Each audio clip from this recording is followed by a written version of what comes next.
Përshëndetje, në vijim të përmbushjes së misionit të ABA Online në shërbim të fermerit shqiptar, sot jemi në njësinë administrative Maminas për trajtimin e teknologjisë së kultivimit të domatës së hershme të fushës.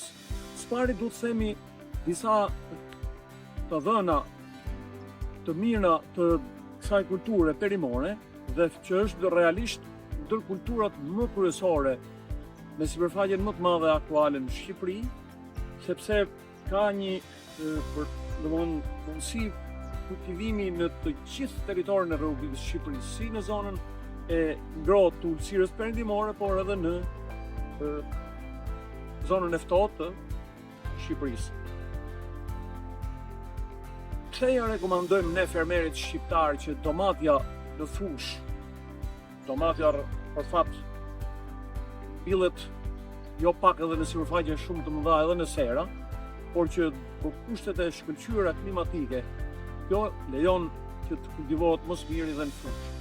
Dhe përse i rekomandojmë fermerët shqiptar që të merren me këtë kulturë për vetë faktin sepse të ardhurat që kjo sjell për një periudhë kohore të shkurtër janë goxha të kënaqshme. Të krijon mundësinë që të mbillet në 3 sezone. Siç jemi këtu në domatën e hershme të fushës, ka sezonin e dytë ose që i themi domatja e mesme, por që mund të mbillet edhe në sezonin e tretë, që quhet domatja e vonë. Dhe për këtë arsye, vlera ekonomike e saj është më e madhe pikërisht duke u mbjellë në disa duar.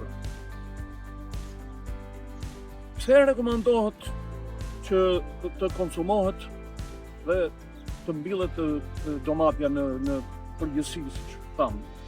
Për arsye se kjo ka disa veti të shkëlqyera, ushqimore dhe kurative.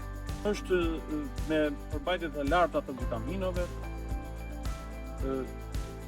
antioksidantëve, që e bën përgjegjëse për kujtimin e qerizave kanceroze, mbron mirë shumë shëndetin e zemrës, mbron sistemin kockor, ka shumë anë pozitive lidhur me shëndetin e syve dhe kjo i jep një rëndësi shumë të veçantë dhe të madhe pra përdorimit të domatës.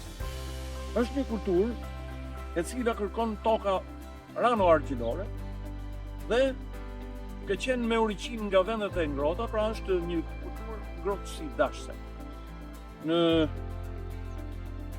ulësirën perëndimore, në këtë zonën e ngrohtë që jemi sot, mbillet duke dalë në fushë në mars dhe siç e shikon, jemi aktualisht në fillim të sezonit të vjeljes.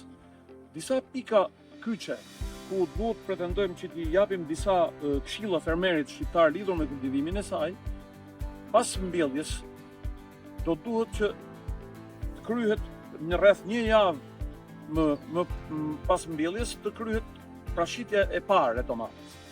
Dhe pasaj përqendrimi i vëmendjes do të jetë tek prerja e barave të këqija, largimi i barave të këqija dhe me një prashitje të lehtë për arsye të mos dëmtimit të sistemit rrënjor. Një nga shërbimet shumë të rëndësishme që kërkon domatja është heqja e sqetulloreve. Heqja e sqetulloreve. Natyrisht e kemi thënë dhe herë tjetër që për arsye të mungesës fuqisë punëtore, tu ka nevojë dhe për disa shërbime të tjera. Një nga tjera të shërbime shumë të rëndësishme është heqja e gjetheve të poshtme dhe sidomos ata që arrin prekin tokën. Një gjë duhet të ketë fermeri parasysh që heqja e gjetheve do të bërë nga lart poshtë, në këtë mënyrë. Nga lart poshtë, në mënyrë që të mos dëmtojmë kërcellin. Heqja duhet bërë në mëngjes, por jo në momentin kur ka vesë. Pra kjo është një nga operacionet shumë të rëndësishme që duhet ketë fermeri parasysh në lidhje me kultivimin e domatës. Mbjellja në distanca 80 cm rreshti nga rreshti dhe 30-35 cm bimën nga bima, në varësi edhe të varietetit, nëse janë varietetet të gjata dhe më shumë masë vegetative, distancat janë më të largëta, ndërsa nëse kemi me masë vegetative më të vogël, natyrisht afrohet distanca e mbjelljes duke patur një numër më të madh bimësh për të realizuar prodhime të kënaqshme që arrin deri në 800 kuintal për hektar ose 80 kuintal për dynim. Domatja është një bimë që kërkon shumë pleon organik dhe në varësi të rendimentit që planifikohet, rekomandohet që pleu organik në momentin e përgatitjes së tokës të përdoret rreth 50 deri në 80 kuintal për dynim. Pra shkon pak a shumë në korelacion me prodhimin e pritshëm. Natyrisht pastaj hidhen edhe plerat fosfatike, potasike dhe magneziale.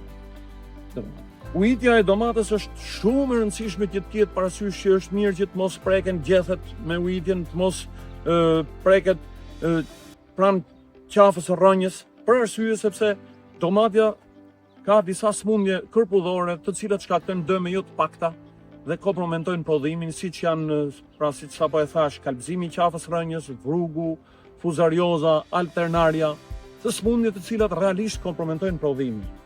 Fermeri në këtë rast do duhet që të zbatoj praktikat mira bujqësore, duke mbjellë, pra siç thash, në distancat e caktuara, të ketë dritëzim, pra futet dielli, të heqen gjethet, siç tham, lastarët e tepërt, pra sjetullorët, duke krijuar sa më shumë ajrosje dhe dritëzim. Pastaj në përdorimin e preparateve kimike në gjithë këto smundje kërpudhore është shumë e nevojshme të përdoren preparatet me bazë bakri, të cilët janë edhe kurative, por edhe parandaluese. Siç thamë, jemi në momentin e vjeljes së domates. Vjelja është një proces ku konkretizohet përfundimisht puna e kryer në disa muaj dhe është shumë e rëndësishme që të mos tejkalohet domethënë pjekja, për arsye se fillon edhe prishja dhe prishet pa një tregtare, por edhe vjelja para kohe natyrisht që nuk rekomandohet. Do duhet pra që të vilet në momentin e pjekjes që duron dhe transportin dhe nuk kompromenton domethënë prishjen nëpërmjet kalbëzimit. Është mirë që prodhimi i vjel të vendoset në amballazhe me arka kartoni 5-6 kilogramshe që lejojnë transportin qoftë edhe në largësi domethënë. Do kemi raste që të flasim edhe për domatën e sezoneve të mesme dhe të vona. Për sot, unë e falenderoj shumë fermerin, i uroj punë të mbarë dhe edhe njëherë i bëj thirrje fermerit shqiptar që kjo e ka reklamimin të bërë. Domatja të siguron të ardhurat. Pilleni domaten sepse nuk ju zgënjen. Faleminderit.